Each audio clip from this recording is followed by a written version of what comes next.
অসুস্থ বোধ করছি, কারণ আমার একটা 12 বছরের সন্তান আছে। আমি নিজে এ দেশের বাসী, আমার বিদেশে কোনো পাসপোর্ট নাই, আমি এই দেশেই থাকবো এবং এই দেশটা আমার, এই দেশটা আমরাই সংস্কার করব। আপনারা জানতে পেরেছেন অলরেডি। সোজা কথা হচ্ছে আমরা শান্তি চাই, আমরা রক্ত দিতে চাই না। আমার আসলে মোবাইলে এইসব জিনিস দেখতে দেখতে আমি অসুস্থ বোধ করছি মানসিকভাবে। শান্তি চাই, দ্যাটস অল। ছাত্রদের উদ্দেশ্যে কিছু বলবেন কিনা? কি বলবো? আন্দোলন চলমান চলছে, এর শেষ কোথায়? আমি জানি কি, আমি তো আর যারা আমি আমার চাওয়াটা আমি বললাম, আমি এটাই চাই। যারা স্টেপ নিচ্ছে তাদেরকে অনেককে রাজাকার হিসাবে এরকম আখ্যায়িত করা হচ্ছে। আপনি কি বলবেন? বলতে চাইছেন? না, আমিও তো অনেককেই অনেক কিছু বলতে পারি, হ্যাঁ, কিন্তু ব্যাপার হচ্ছে যে সেগুলো তো সিদ্ধ হতে হবে, সেগুলো তো প্রমাণিত হওয়ার ব্যাপার, তাই না? এই বলতে পারি না আমরা, মানে কোনো প্রমাণিত সত্য আমার হাতে না থাকে। দাবি আরো অনেক দিন চলে, তাহলে আমরাও সেখানেই পার্টিসিপেট করব। এখানে পার্টিসিপেশন হবে না এমন কিন্তু না। আজকে একদিনের জন্য এসে দাঁড়ানো তাও না, এর আগেও কিন্তু আর্টিস্টরা বিক্ষিপ্তভাবে বিভিন্ন জায়গায় এই জিনিসটার এগেনস্টে কথা বলেছেন। সো জেনোসাইডের পক্ষে আসলে কথা বলার কিছু নেই।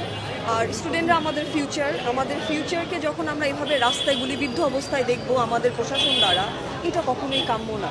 সো আমি বিশ্বাস করি যে এই দুর্দিনের একটা সমাধান হবে, কিন্তু সেটা খুব দ্রুত হোক, এইভাবে আর রক্তক্ষরণ না হোক, এটাই এক্সপেক্ট। জামাত শিবির বা তৃতীয় শক্তিকেও তাকে গুলি করা হয়।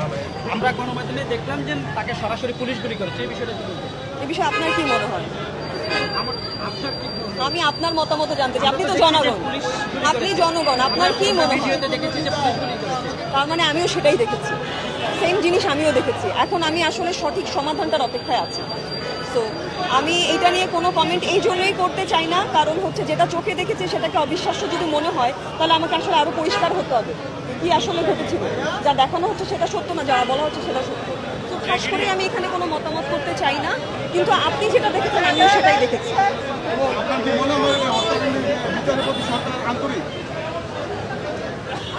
আন্তরিক যদি হতেন তাহলে তো আজকে সবাই রাজপথে থাকতেন না। প্রশ্নের উত্তর আপনাদের সামনেই আছে। আন্তরিকতার ঘাটতি আছে বলেই তো আজকে এই অবস্থা, এতদিনের এই ম্যাসাকারটা হওয়া। সো সবকিছু মিলে যদি আরেকটু আগে আন্তরিকতা প্রকাশ করতেন বা আরেকটু যদি বুঝে শুনে সিদ্ধান্ত নিতেন, আমার ধারণা এত জেনোসাইড হতো না, এত রক্তপাত। আমি মনে করি আরেকটু এই জায়গায় আসলে বিষয়টা নিয়ে ভাবতে হবে। আন্দোলন তো চলো, মানে আন্দোলন কত দূর দিতে পারে, আন্দোলনটা দিতে পারে কত দূর? আমি তো ভবিষ্যৎবাণী করতে পারবো না, আমি অ্যাস্ট্রোলজার না।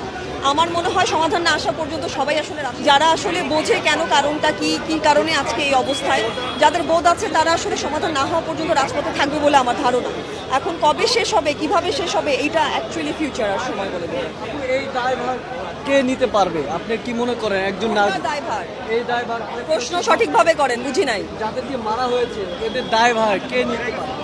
কে নেয়া, কার নেয়ার কথা, কে মেরেছে, কার নেয়ার কথা, এই প্রশ্নের উত্তর সবাই জানে। আমাকে এই প্রশ্ন ইন্ডিভিজুয়ালি করে কোনো লাভ নাই। এই সমস্ত অহেতুক প্রশ্নের কোনো উত্তর আমি দিব না, যেগুলোর উত্তর সম্মুখীন আছে। সবার মধ্যে এটা আলোচনায় আছে যে যারা হচ্ছে গিয়ে এই যে ইনজুর্ড হয়েছে, যারা নিহত হয়েছে, তাদের সঠিক বিচারটা চাওয়ার কারণেই তো আজকে আসলে সবাই রাজপথে নেমেছে, কারণ সুষ্ঠু বিচার হয়নি, আসামিদের নাম ইন্ডিকেট করা হয়নি।